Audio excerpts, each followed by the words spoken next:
Hey guys, this is my Ultra Floppy Cube.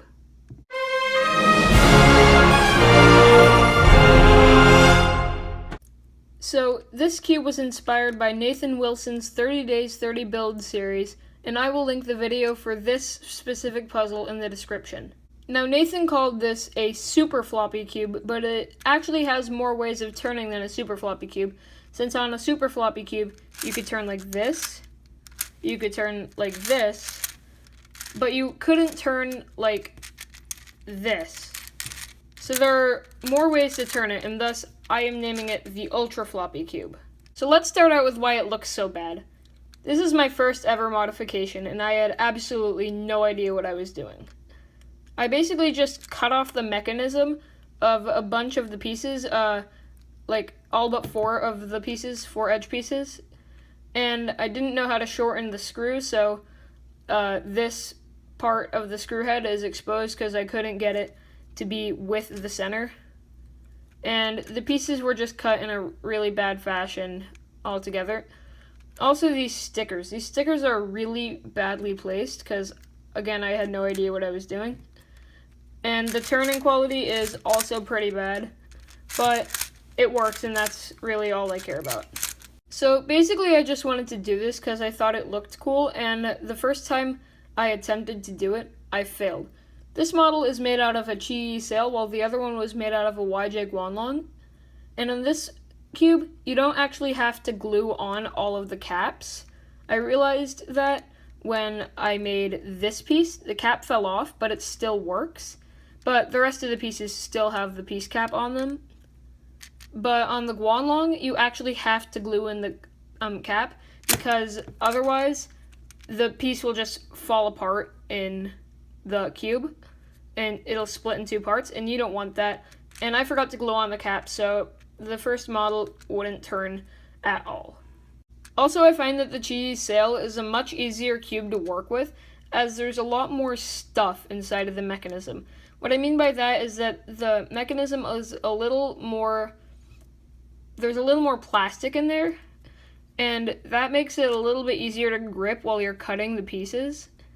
And I didn't cut as much of the mechanism, I didn't cut as much of the plastic off the first time I did this, but this time I did, and I think that was another reason why the puzzle worked. Another thing that you might notice is that the sticker scheme is wrong. So normally we would have white and then red and then blue over here, but instead I put the white and the yellow on the wrong sides because I was tired, and it just turned out wrong. It's a little bit annoying, but I mean, it doesn't really affect the overall quality of the puzzle.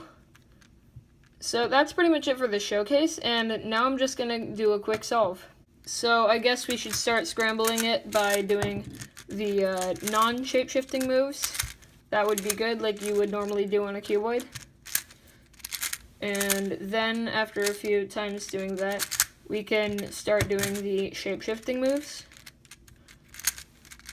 Like, that should be good. So, the first step in solving this is to get it back into cuboid shape. And so we can just do that pretty intuitively, like that. Then the next step is to line up all of these edge pieces with the respective centers. So we can just take it out like that and put it in like that. See where this piece needs to go. Put it in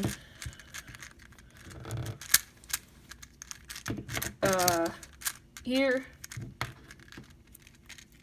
And that wasn't the right spot, so I'll just move it over there. And then finally we can put in this piece. And now the final step is to orient all of the centers. So we just do that by moving this center away from edge pieces. And then we can just flip it around like that, flip this one, and then put it back. Then we can take this one and put it in like that, and then it's solved. So yeah, that's pretty much it for this video. If you have any comments or questions, please leave them down in the comments section below. And as always, I'll see you guys next time. Bye!